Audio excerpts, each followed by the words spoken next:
The Early Weigh-In podcast is back. Ready to talk our favorite fights, our favorite betting spots for the Saturday's UFC Seattle. In our main event, man, former champion, one of the best to ever do it, Israel Adesanya, taking on the surging, well-known Joe Pyfer. Before we start, always a recap of last week, man. Green night for the both of us. Happy to talk about that. Went 2 for 3 on my straight picks, hit 2 dogs north of plus 200, and then 1 for 2 on my props.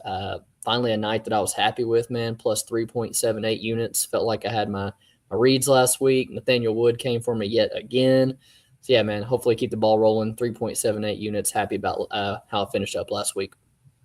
Yeah, also in the green, 0.95 units. My biggest play of the night was a miss. I had the Wood versus Kieta fight going the distance. Didn't get that one, but I did hit the Danny Silva plus 220 for 2 units or for 4.5 units almost, which definitely made back that loss. A couple other plays in the night, but happy to end up in the positive. Right. Hoping to keep this ball rolling for the both of us. We start off in the middleweight division with our main event, Israel Adesanya taking on Body Bags Joe Pyfer.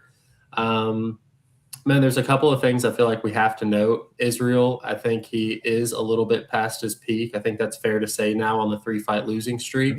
That being said, I do think that he is still an elite fighter and beats the overwhelming majority of the division, where for Joe Pyfer, he's had some up and down since he's been in the UFC, but it does seem to be like he's finding his stride at this point in his career. Just hearing him talk this week, he does seem to be in a different mental state than he has in the last few fights, and kind of a toss-up if that's going to be a good or bad thing. He's really, historically extremely strong early on. Does tend to drop off cardio-wise if he doesn't find that kill shot. But if he gets on top of you, he's a monster. If he does touch you with those hands, I think he can knock out anybody in the division. But unfortunately for him, he's got Israel Adesanya in front of him, who's very hard to touch, elite cardio. And even if Joe does get him on the mat, I do tend to think that Israel has enough counter Brazilian jiu-jitsu to not get submitted. And as long as every round starts on the feet, I do think that Israel Adesanya finds a way to win this fight. So I will be picking Israel Adesanya to win it. And then I'll probably end up talking about him a little bit more later on in the night. But last thing I'm going to touch on is Joe Pyfer in his last fight against Abus Magomedov found some early adversity and was able to overcome it in the second round. So that was kind of something I like to see in the progression of his career. But I do think that he's biting off a little bit more than he can chew right here against Israel Adesanya. Yeah, man. I see the fight honestly just about the same. My two biggest factors, you talked about them, the current form of Israel Adesanya and this one being 5 rounds, because I think if Izzy's 75% of the man he was when he was champion, Pyfer may not touch him, dude. Like Pyfer's strong, Pyfer's powerful. He's got some underrated submission skills, but we're in a big cage here on Saturday. We're talking about one of the guys with the best footwork and we've seen in UFC history. And Pyfer's not one of these like combination guys. He's a big overhand right. And ultimately, man, I think he struggles to get past the defense of Israel. I think he struggles to see him cut the cage off and things. And I know it's his first 5-round main event, but if you can't find the chin of Jack Hermanson, like, are you really going to get on the inside of Israel in 5 rounds, And then bringing up 5 rounds, dude, that favors Israel so much down the stretch. You saw him gas in the Hermanson fight. You saw him gas in the Gastelum fight, which was only 3 rounds. I think the line moving in Israel's direction is honestly exactly how it should have been. I couldn't agree more with it. It's sitting at like minus 150 right now, roughly 60%, and that's about where I capped it, taking in potentially Israel's current form. So that plus money, man, I would have loved to bet Israel. I don't know if I really expected to see this line movement, but I agree with it. I don't think there's too much meat on the bone. Pyfer feels like he's KO or bust probably in the first 2 rounds, and if not, he's probably just going to get styled on. So I like Israel. I think the 3, 4, 5 TKO props at like plus 2,500, plus 3,000, those are some sneaky looks if you want to get cute, but I like the Israel side on Saturday too. Rematch, co-main event, Alexa Grasso taking on Macy Barber. Alexa, pretty good boxer, man. I think that's probably the most standout skill of the two here. She's got some pretty sneaky good jiu-jitsu as well, but, if you watched the podcast before, you kind of know my thoughts on Alexa Grasso. I'm not the highest on her. I think she can kind of give up some physicality at 125 in the clinch and the wrestling. And I know she's your girl. She's cashed one of like the biggest bets of our life, man. So, subbing Valentina and things. But I kind of rate her career to similar to like Brandon Moreno. She's not that old, but we've seen the peak of Grasso, in my opinion, a couple years ago. You got a trilogy with Valentina, like hard camps, 5-round fights, championship weight cuts. Again, I just feel like we've seen the best, man. And when you're at the top, there's just really only one place to go. And now Macy's not 22 years old anymore. She's in her prime. She's won 7 in a row. Grasso has some success with some arm bars, some sweeps from bottom in that first fight that I don't think go as well this fight. And to see a 22-year-old Macy grit out and win round 3, I got to think that probably happens again here.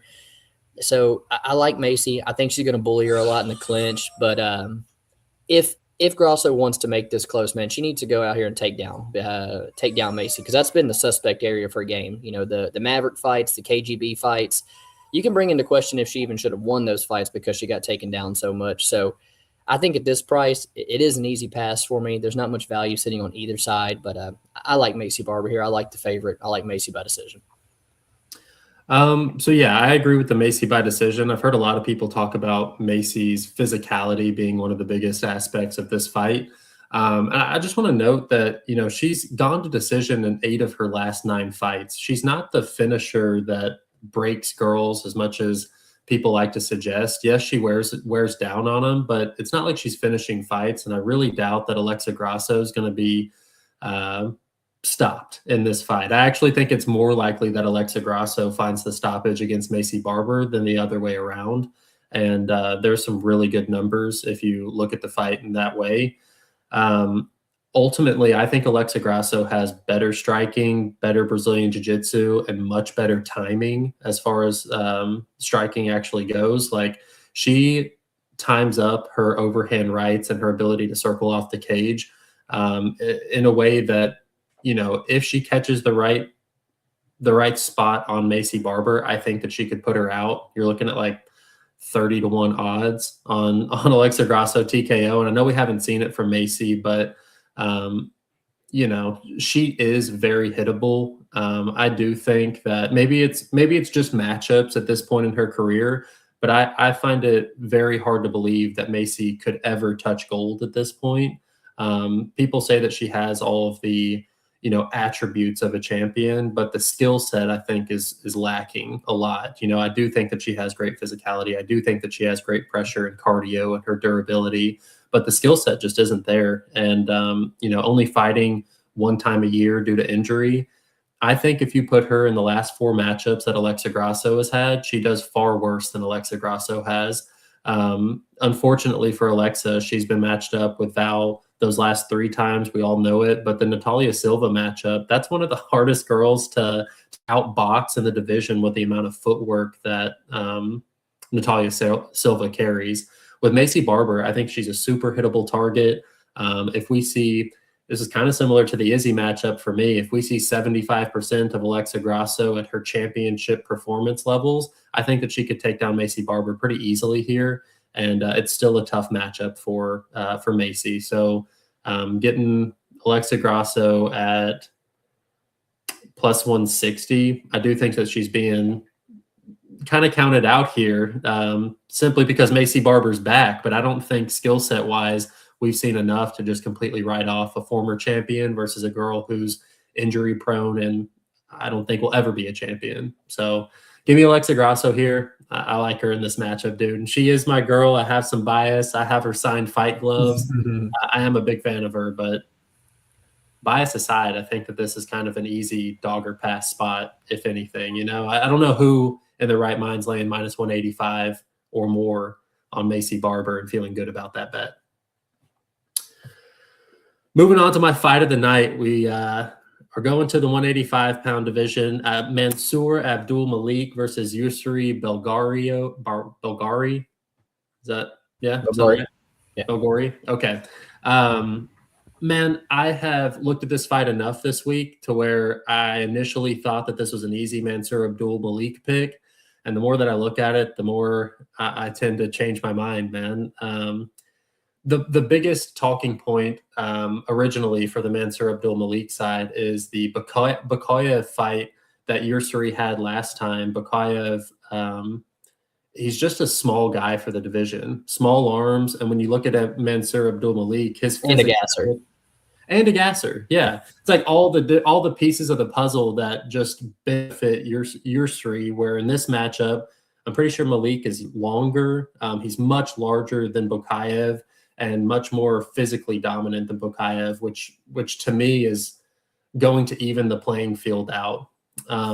Yousri, though, he is training with Glover Teixeira, Alex Pereira, and the way that Alex Pereira's game specifically has been able to evolve since he originally entered the UFC, seeing evidence of evolution in Yousri's game in his last fight, it's hard to deny, and it's kind of made me a little bit of a believer in him, especially against somebody in Mansur Abdul Malik who has shown these deficits in his game to guys like Cody Brundage and Nick Klein.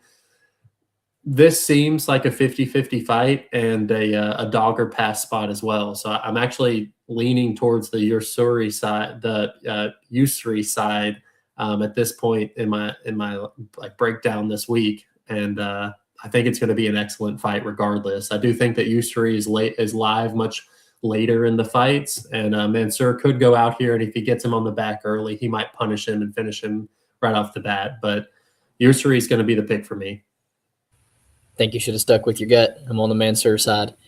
Fight of the night for me, man. Terrance McKinney versus Kyle Nelson. It's hard for me to not talk about a Terrance McKinney fight if it's on the card, because as long as it lasts, it's the most exciting fight of the night every single time. I always refer to this guy as a glass cannon. He's just one of the fastest starters we've ever seen. Early in a fight, there's not many guys that can take his athleticism, his power, his speed, but he only has that for about a good 3 minutes, and he becomes about as fragile as anybody we've seen, almost a bit of a quit inside of him, And on the other side of him, Kyle Nelson, a guy that kind of looks like he's kind of got a foot out the door in another career as a fireman. But he has some power. I just think he's at such a disadvantage here, man. And he's been finished way too many times. I don't like the durability. I just feel like McKinney can steamroll him early. I feel like McKinney can take him down, take his back, and submit him.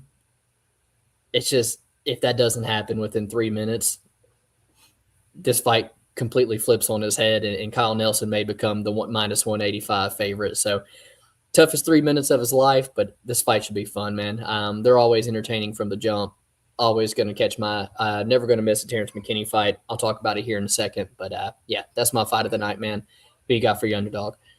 So for my underdog of the night, could end in devastating fashion, but it's just too good of a line to pass up. It's Juicy J, Julian Erosa at plus 285. Larian Douglas, his highlight reel, terrifying. But you look deeper into the record, I mean, he's doing it to guys that he should be winning in excellent fashion to. And if Juicy J, it's just one of those kind of fighters where if he comes out and he does get tagged and doesn't get knocked out in that first exchange, Larian's in for a really rough night, man. And there's so many ways that I think Juicy J could win this matchup, whether it's catching the neck of Larian or just breaking him down over 3 rounds. That plus 285 is just too good of a spot to pass up. And you look at the way that Douglas has lost in the 5 fights that he has lost, they're in devastating fashion. Like, he's getting absolutely murked. And it just seems like we're completely discounting Julian Erosa because of the knockout of Jeff Teague, who has 0 head movement. Well, I think Julian Erosa would do just as bad if they fought in their matchup. And even though Juicy J is inconsistent, the level of competition that he's had to fight up until this point, it just tells me that this is a little bit of recency bias in the fact that Larian Douglas flatlined his last opponent and Juicy J is coming off of a loss. I think this is a dog or pass spot and has to be my underdog of the night at plus 285. My underdog very well has a chance to get submitted early too, man. But give me Lance Gibson plus 230. I wish I would have got the plus 270s and things out there. But honestly, fading Chase Hooper anywhere above plus 200, I'm here for it, dude. Honestly, like you know what you get with Chase Hooper. He's lanky, but he's not physical. he has to in this spot, dude. He's going to have to find weird ways to get the back because I don't feel like he's going to get Lance Gibson down early, especially while they're dry. Like Gibson's been wrestling his entire life.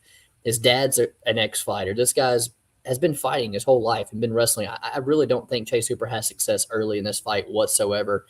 I'm not crazy about Gibson striking, but I don't think it's worse than 50-50. I mean, Hooper's defense is basically non-existent, and we've seen really good cardio from Lance Gibson. A split decision to Bobby Green, not aging so bad, especially when you take it on like 3 days notice. And when I look at the guys Chase Hooper's beaten lately, they're 40-year-olds, man. It's Clay Guida, it's Jim Miller. It's I don't know. They're not aging well to me, man. They don't stick out like they should. I'm just Chase Hooper's never been a guy that I'm too crazy about because I feel like he can just be out muscled, he can be outstruck. He's got to find the opportunistic spot to get the back and find the sub. And at plus 230, I'm willing to roll the dice here, man. I'm not as crazy about it as I was Nathaniel Wood, as Danny Silva. I'm not that confident, but I do think these odds are wide, especially early. Maybe Chase gets him down the stretch, but I like Lance to have a lot of success early in this fight. What you got for your parlay piece? All right, so for my parlay piece, I've kind of gone back and forth a little bit on what we're doing. After hearing the Lance Gibson side, I do still have that thing in the back of my head that tells me how is Chase Hooper going to get it to the ground. I know he'll be dominant, so if you told me that he was getting it to the ground, he would be my parlay piece. Now I'm kind of looking towards the Chiesa inside the distance. UFC is doing everything that they can to give Chiesa wins, and just when I thought they couldn't find him another winnable matchup in the division, they match him up with Nico Price, and he's coming in as a minus 800 favorite. I think that there's a lot of ways that you can play this without having to lay juice as far as Chiesa TKO at like plus 900. Plus 900. Yeah. That's a real juicy prop, but honestly, I think it's hard to go wrong with Chiesa inside the distance at minus 170. That seems like a pretty solid parlay piece for me, and that's going to have to be my parlay piece of the night. I dig it. I was actually potentially going to talk about the under 1.5 in that fight as my best bet, sitting at plus 120. Nico coming off a knockout loss 50 days ago, and dude. But how does Nico win, right? Nico, and I think it was a couple years ago, but Nico got subbed in the first round by a featherweight, Pat Sabatini, in a grappling match, dude. Michael Chiesa is a massive, massive dude. He's getting on top and subbing him early. I love that parlay piece. Mine's the McKinney Nelson under 1.5. It's sitting at minus 160, but I still think you're looking at 5 to 10% edge on this because I think you line McKinney's under 1.5 at 80%. He's never been a decision in his entire career, and all 12 UFC fights have gone under 1.5. I talked about it in the fight. He's got 2 to 3 minutes of unmatched athleticism, and it starts to go south fast. And you combine that with the fact that Nelson's been finished 4 out of his 5 UFC losses. I think he's got both of them just have clear power to hurt one another. The grappling upside from McKinney, I think this fight ends in round 1. I know we kind of got McKinney talking about being a little hesitant in media and stuff this week, but I don't see it, man. When the cage doors are locked, McKinney's going to revert to what he's done for his 20-something professional fights already. So I like the under 1.5 there. All right, for my best bet, I've talked about it a little bit, so I'm going to give that one and then just a little fun one. Adesanya money line, dude. I think that we're getting an insane price tag for Adesanya. If you can find it under minus 150, which there's still a couple of spots where that's hanging around, I think you got to play that. I think he's world's a higher ceiling than Joe Pyfer could ever get to, and I still think he has a little bit of gas in the tank. For my fun one, though, it's Bahamundes submission at plus 470. I think that that's a really good spot, and I think that he understands that that's his easiest path to victory. I like it, man. Kind of double dipping after your dog. I'm going with the Arosa versus Larian Douglas under 1.5, minus 145 for my best bet. Arosa breaking him in the back half is a little bit of a scare there, but Arosa's last 3 wins in the UFC have come in the first round. He notoriously gets out there early. You date back to the Nate Landwehr flying knee in the first round. He likes to get out there and get after it, and 4 of the 5 losses that Larian Douglas carries on his record under 1.5 rounds as well. Mentioned Erosa's losses. 3 of the 4 of them are in round 1. I just think this fight is tailor-made for violence off the jump. Both have finishes. Both have durability concerns. But my God, honest gut feeling is that Larian Douglas, sends him to the shadow realm, man. Like his combinations are just so clean. That left hook is slung with some of the most baddest intentions I've ever seen. And I think if he lands on Julian Erosa, Juicy J is not taking that, you know? So I do sign with the Douglas, I think, to get it done. But you talked about all the flaky stuff on his record too, dude. Erosa could come out here and just snatch up the neck or, yeah, I don't know. Yeah, I liked under 1.5. I think these guys are like a car crash early on. And I'll let you get started in our quick picks. Yeah. So starting off, Alex Thayanara versus Bruno Brazil. Bruno got the first one, but so I do think that the line is a little bit crazy, but I have to give Thayanara the edge here. I think that she's just looking to win more, and Bruno's just trying not to get hit. Give me Thayanara. Yeah, it is a little bit weird to see Thayanara's only loss being to Bruno Brazil and then seeing these odds, but I think it was like 7 years ago, 8 years ago, and Tainara looks like she's improved drastically, so I'm on her side as well.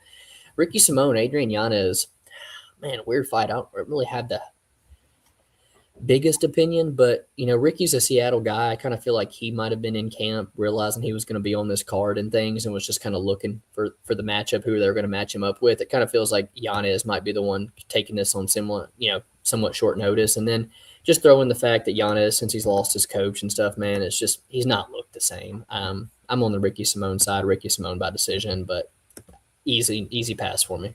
Kind of crazy it took us to the last section to talk about Ricky Simone. I thought for sure one of us would be mentioning him in one of our bets, but I do lean his side. You know, somebody who makes him pay is people who can leg kick, and Yanez just really isn't that guy.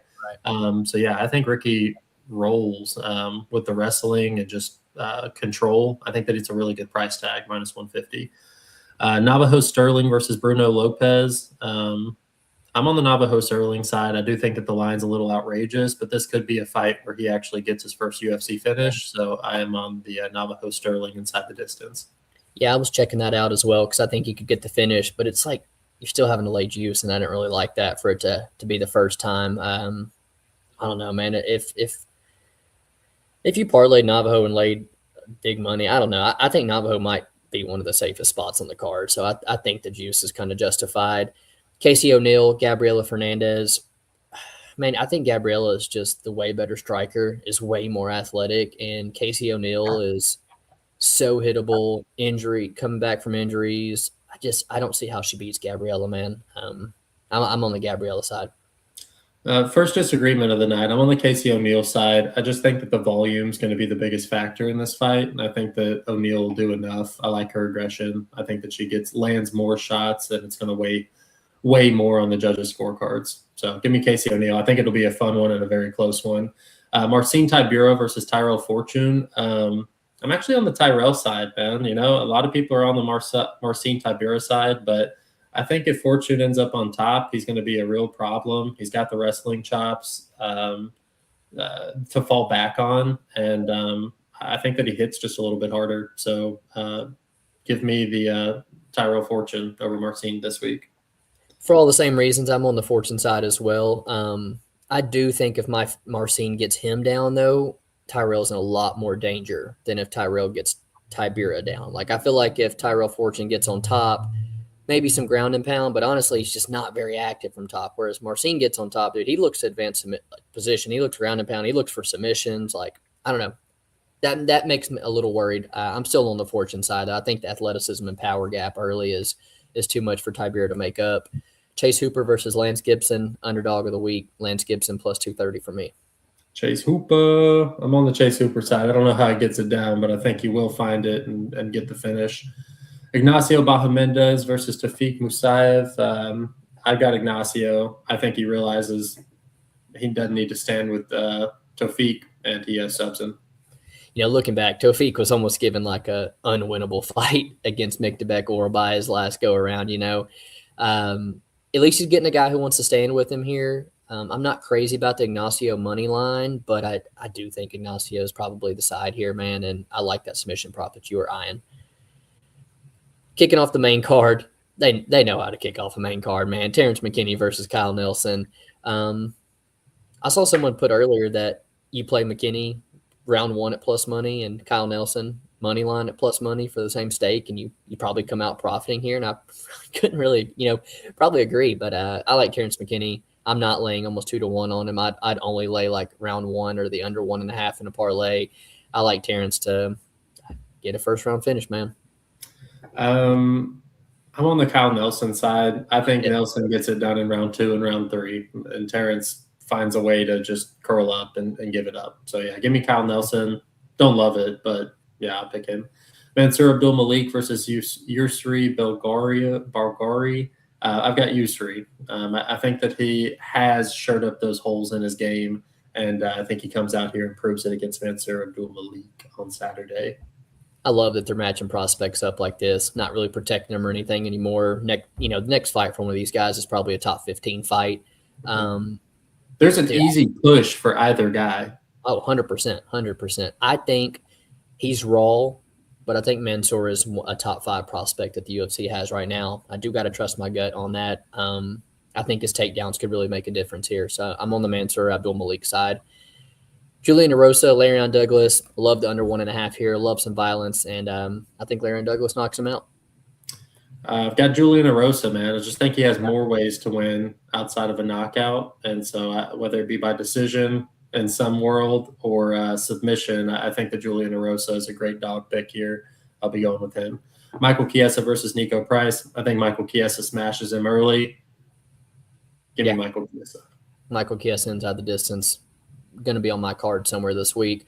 Alexa Grasso, Macy Barber. I would probably agree with you that gun to head, I would play Grasso before I played Barber at these odds. But I think where they're at in their career, who's got the motivation, who's kind of maybe potentially seen their peak, I'm on the Macy Barber side, man. Yeah, completely getting disrespected. I think this is Alexa Grasso all day. You give Macy Barber Natalia Silva instead of Karine Silva in her last fight. She looks way worse, in my opinion. Give me Alexa Grasso here. Israel Adesanya versus Joe Pyfer. Israel Adesanya is the play. I got Joe Pyfer in the fantasy league. It's a win-win for me. I don't care. I like it, man. I'm with you. I'm on the Israel side, and I hope it's a vintage performance, man. I hope Israel comes back in styles on Saturday. That's all of it, man. Appreciate you guys watching. Hope you like our spots for Saturday. Make sure you tune in next week. We got Moicano versus Chris Duncan, which should be fireworks in the Apex. Like and subscribe as always. We'll see y'all next week. Peace.